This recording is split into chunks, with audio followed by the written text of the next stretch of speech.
Hello, Michael here. Looking today at Psalm 74 for our devotion. This psalm is titled Maschil of Asaph.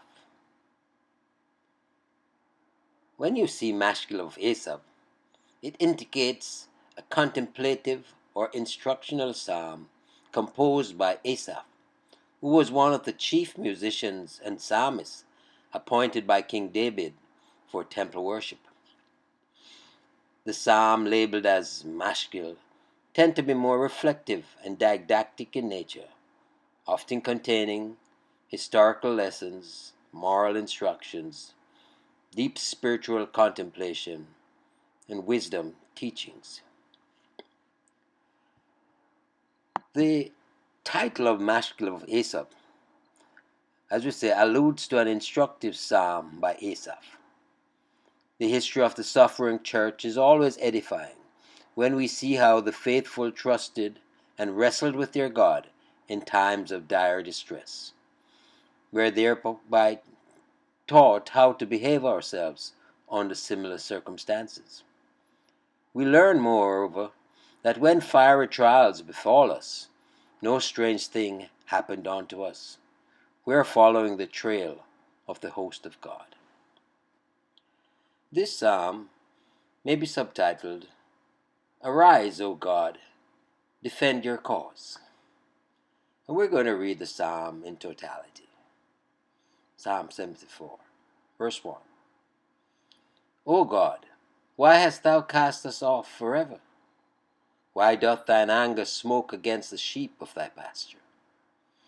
Remember thy congregation which thou hast purchased of old, the rod of thine inheritance which thou hast redeemed, this mount of Zion wherein thou hast dwelt.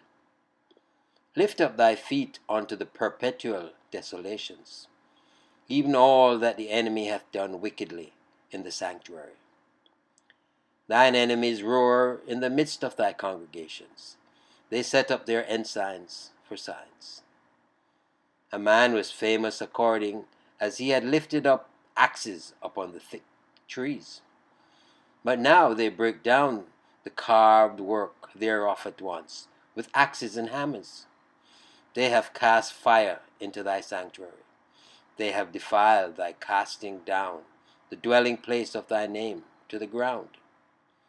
They said in their hearts, Let us destroy them together. They have burned up all the synagogues of God in the land. We see not our signs. There is no more any prophet, neither is there among us any that knoweth how long. O God, how long shall the adversary reproach? Shall the enemy blaspheme thy name forever?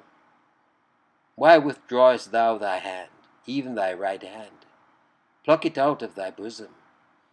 For God is my King of old, working salvation in the midst of the earth. Thou didst divide the sea by thy strength. Thou breakest the heads of the dragon in the waters. Thou breakest the heads of Leviathan in pieces, and gavest him to be meat to the people inhabiting the wilderness. Thou didst cleave the fountains and the flood. Thou driedest up mighty rivers. The day is thine, the night also is thine. Thou hast prepared the light and the sun. Thou hast set all the borders of the earth.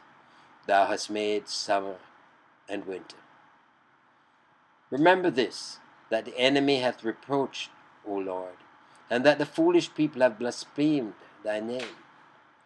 O deliver not the soul of thy turtle dove unto the multitude of the wicked. Forget not the congregation of thy poor forever.